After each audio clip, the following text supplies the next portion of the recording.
We're now 9 races into the season, and I feel like we're hearing more and more complaints about the Pirelli tyres. The plans to get rid of tyre blankets from next season has the drivers riled up, and some teams have really struggled to manage tyre wear and warm-up, with Haas, Ferrari and Mercedes springing to mind. Mercedes had a tough time in Austria, bringing back the smallest points haul of the season despite the sprint race, and George Russell seems to be blaming Pirelli. Today, we'll check out what he has to say about the tyre manufacturer, Bridgestone's bid to replace Pirelli, and the new tyres that will be arriving for the British Grand Prix, so don't go anywhere. Hey guys, I'm back from holiday and excited to be bringing you everything F1 related once again. Hopefully you're all kept informed by the group that covered me. Let's dive straight into it and talk about George Russell and Pirelli. The British Mercedes driver and the Italian tyre manufacturer have been having a bit of a back and forth in recent weeks. George Russell has been very blunt in his assessment of Pirelli's 2024 tyres recently. After the tyre test at the Spanish Grand Prix, he said, "I will be very concerned for all the mechanics in the pit lane during a pit stop. I'd be very concerned for the outlap in a race in cold conditions. There will be crashes, I have no doubt about it." Clearly, George isn't happy with the product Pirelli are producing for next year, claiming that the drivers can't drive how they want on the new tyre. In an interview after the Spanish tyre test, Pirelli sounded attacked and hurt.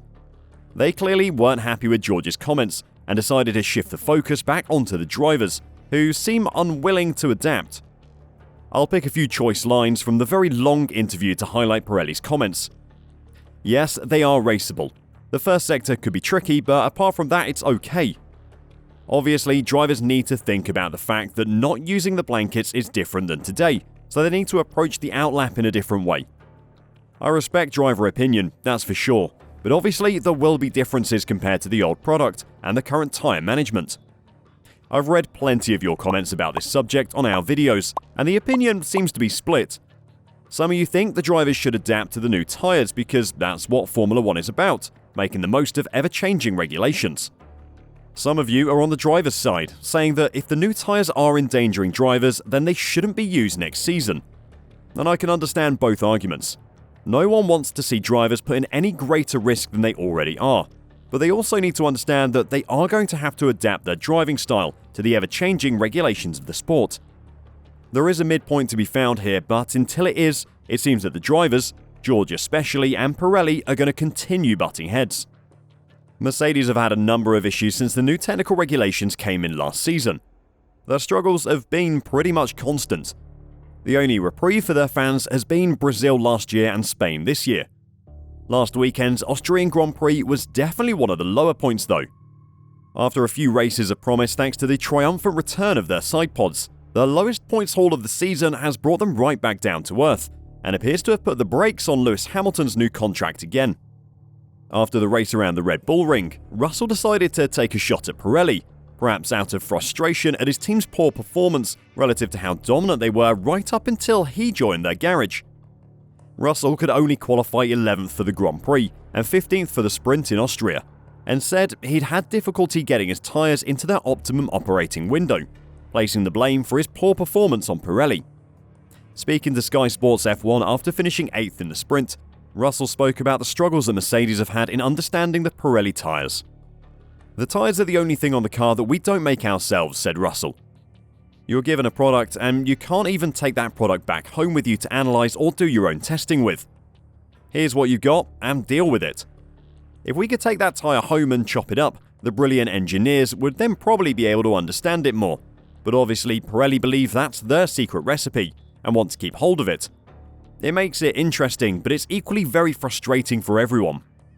I haven't ever heard this complaint before, and as far as I know, Formula 1 teams haven't been able to take tyres away from a race to their factories at any point in recent history. Certainly since George has been in the sport. Why are they not allowed to do that? I have no idea. If I had to guess, it would be something to do with Pirelli's intellectual property and the cutting-edge technology that goes into making Formula 1 tyres. The compounds Pirelli create for Formula 1 and how they are constructed are at the absolute limits of technology, and understandably, they don't want to risk their secrets being leaked after spending millions and millions of dollars developing them. Mercedes have had plenty of tyre warm-up problems since the start of the 2022 season, so deciding to call out that issue in Austria as a reason for poor performance makes little sense. I think George and Lewis's poor result is rooted in the cost cap. Mercedes can't bring bespoke front and rear wings to every single race anymore, as they did before the cost cap came in. Their car is suited to some tracks better than others, as is everyone else's car. Well, apart from Max Verstappen's, but he's been so successful this season in spite of the limitations of the cost cap. Over the last 4 races, we've seen Ferrari, Mercedes, Aston Martin and now McLaren interchangeably filling in the top 5 behind Max Verstappen. If you ignore Max, this is one of the most competitive seasons we've seen in Formula 1 for many, many years. The battle for second down to 8th or 9th is pretty fierce every weekend, and if your car suits the track, then you're going to be at the top of that pile. If it doesn't, then you're going to finish in 7th or 8th, as Mercedes found in Austria. George's frustrations at Pirelli may not last forever though, as Bridgestone are planning to try and replace them from 2025. The Japanese tyre manufacturer last supplied tyres to F1 in 2010, when Sebastian Vettel won his first Drivers' Championship. Drivers have been urging Pirelli for years to produce a tyre that is less sensitive to overheating when pushing hard or trying to overtake. Insiders at Formula 1 say Bridgestone has pledged as part of its bid that it can produce a tyre on which drivers can push harder for longer. Reports say that Lewis Hamilton and Fernando Alonso, who are 2 of the 3 drivers on the grid to have driven on Bridgestone tyres, have been vocal within the driver group in expressing their approval of the way Bridgestone tyres behaved when the company was last in F1, especially for the way they could drive flat out throughout Grand Prix without fear of the tyres overheating. The cars were very different then though. They produced significantly less downforce than the current vehicles. So, while Bridgestone tyres may historically have been excellent, that doesn't prove they can produce anything better than what Pirelli are making at the moment. Formula 1 tyres have come a long way since Bridgestone last produced them. Pirelli have 13 seasons of development, data and knowledge that Bridgestone don't have. Formula 1 tyres are unlike anything else produced in the world. Bridgestone does make the tyres for IndyCar, but I don't know enough about IndyCar to comment on the similarities or differences between the two. What I'm saying is that it isn't as simple as switching the brand making the tyres. There are risks involved, and while the drivers might remember Bridgestone favourably, that doesn't mean they'll do a good job if they get the go-ahead to replace Pirelli from 2025. Obviously, Pirelli don't want to lose their place as the sole tyre manufacturer in the most prestigious racing series in the world. Despite getting a bit fed up with George Russell's moaning, they have listened to the comments of the drivers and are bringing an updated tyre to Silverstone. Pirelli will introduce a new, tougher specification of tyre at the British Grand Prix to cope with extraordinary advances in car performance. The current specification of tyre was created using a projection of expected performance levels provided by teams before the season. However, far higher than expected downforce levels have prompted a change, with a pole position time that was 2 seconds faster than last year at the Miami Grand Prix having highlighted the issue.